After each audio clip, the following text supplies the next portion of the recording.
Let's talk a little bit about car number 3951. That is production car number 2. This car was the one that they called into engineering to be turned into a 55 Corvette. This car was a production 53 Corvette number 2, and they fitted the first prototype V8 into this car.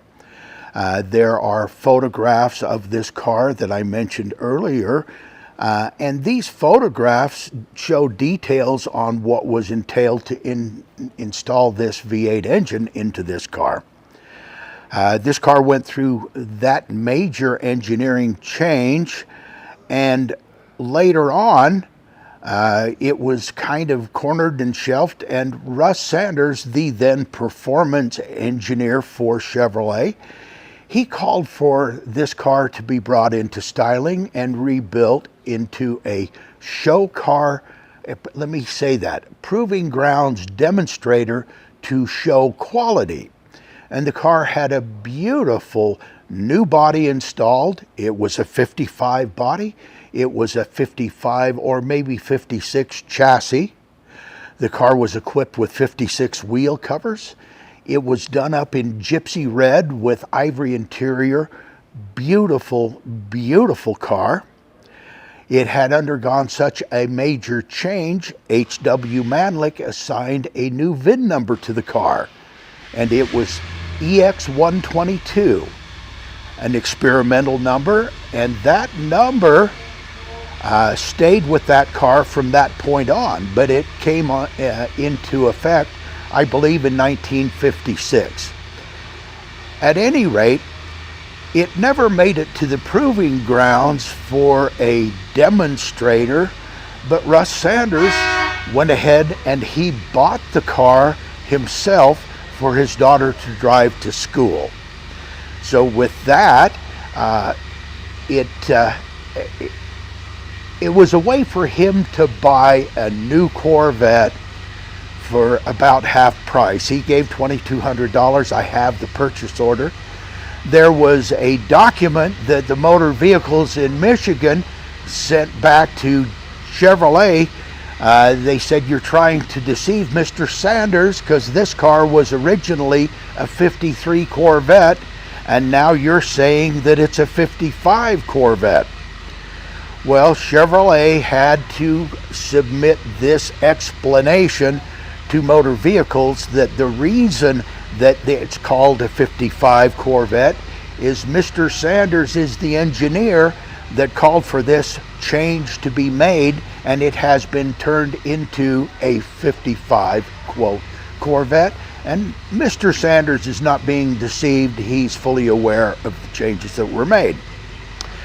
Just an interesting document. Fast forward a bit. Jack Ingalls buys the car. Let me step back. Russ Sanders, in his heart, believed that this car was EX52, but he was mistaken.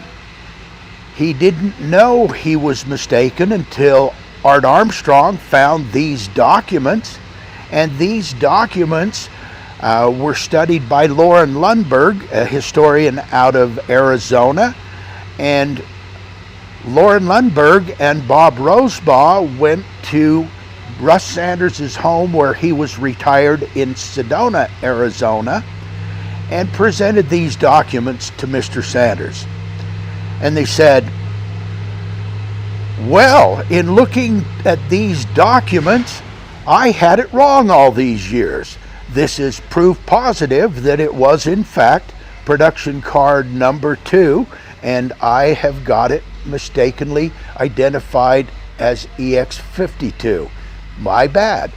But he had already spoken to Nolan Adams about this prior to Art Armstrong finding these documents, and so it got recorded in Nolan Adams's book that EX122 was the Motorama car when it never was at all.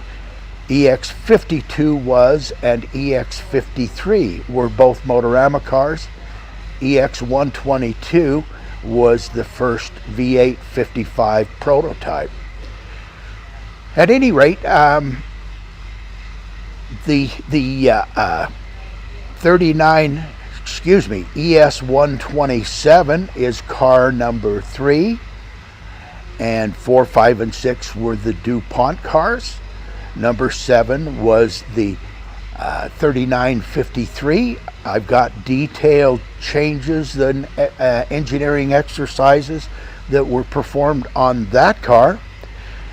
This is my opinion, and I haven't been able to verify it yet, but I believe that the car that was restored by Billy J's Custom Painting in New Palestine, Indiana, is really production car number 7 or number 3953. Haven't been able to prove it, but it is once again one of the early cars with one of the 12 early floor pans, and I believe that it only fits into the parameters of being 7 or 10, and the engineering changes indicate that it was probably number 7. If I can get closer on that, I will share that in the future. A very dynamic piece of Corvette history. Now, let me tell you another feature about dynamic Corvette history. Henry DuPont didn't like the performance of his car, and so Chevrolet, or Ed Cole, president of Chevrolet, said, let me see if I can remedy that for you. Ed Cole called for engineering to put together a special performance 261 cubic inch 6-cylinder engine. This car had a special camshaft, special cylinder head, a very, very unique performance engine. At any rate, this engine was shipped out to the DuPont estate and installed in car number 6 to enhance the performance of the car. Henry DuPont, or his family, ended up donating this car to the Wilmington Auto Association. It was a group of young automobile enthusiasts that were interested in auto mechanics and just enthused about cars in general. And they were elated to have this Corvette donated to them.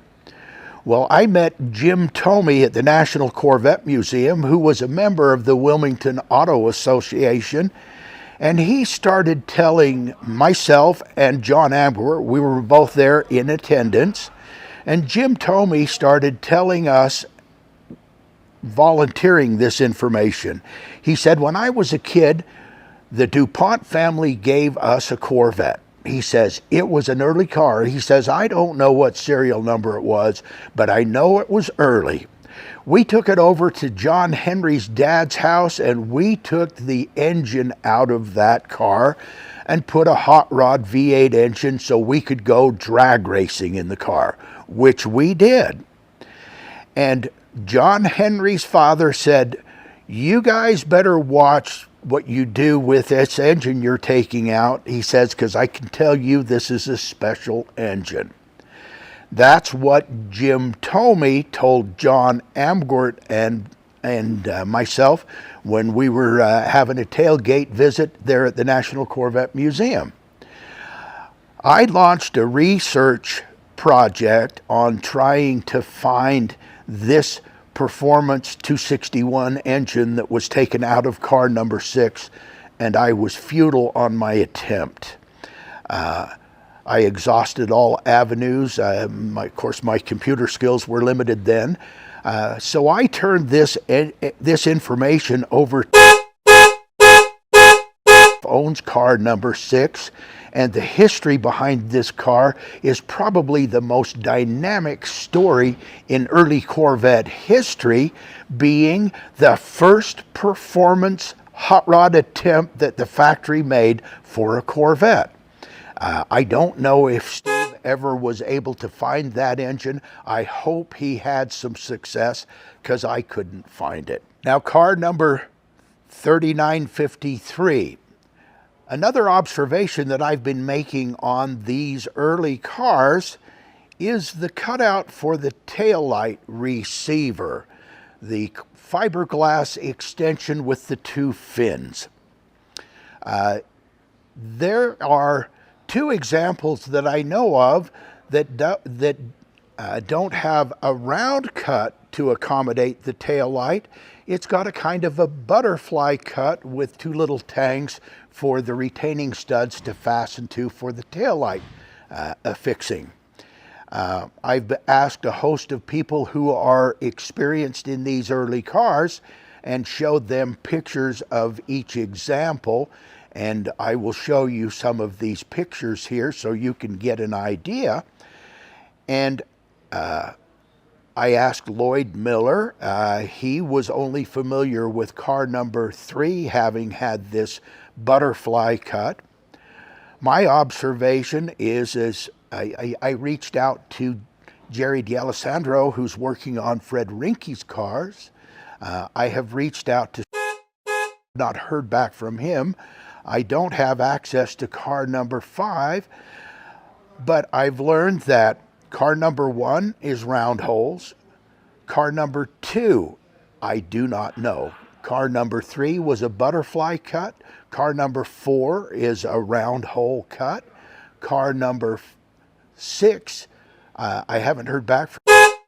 Car number 7, I believe that the Billy J. Custom Paint Turquoise 55 style car 2151 is production car number 7, also known as 3953, and it does have the butterfly cut, and number 8 does not, and number 11 does not. I've reached out to Dudley Colvin, and he pulled that inspection for me. So there are only 2 cars that I've been able to identify with this strange butterfly cut taillight access. I don't know if it plays into anything of importance, but it's certainly a difference that I'm trying to figure out consistency on. At any rate, this pretty well wraps up this installation. Don't want to bore you too much with information, but it's just adding to my research on these early cars. Thank you for tuning in, and hope it was informative for you.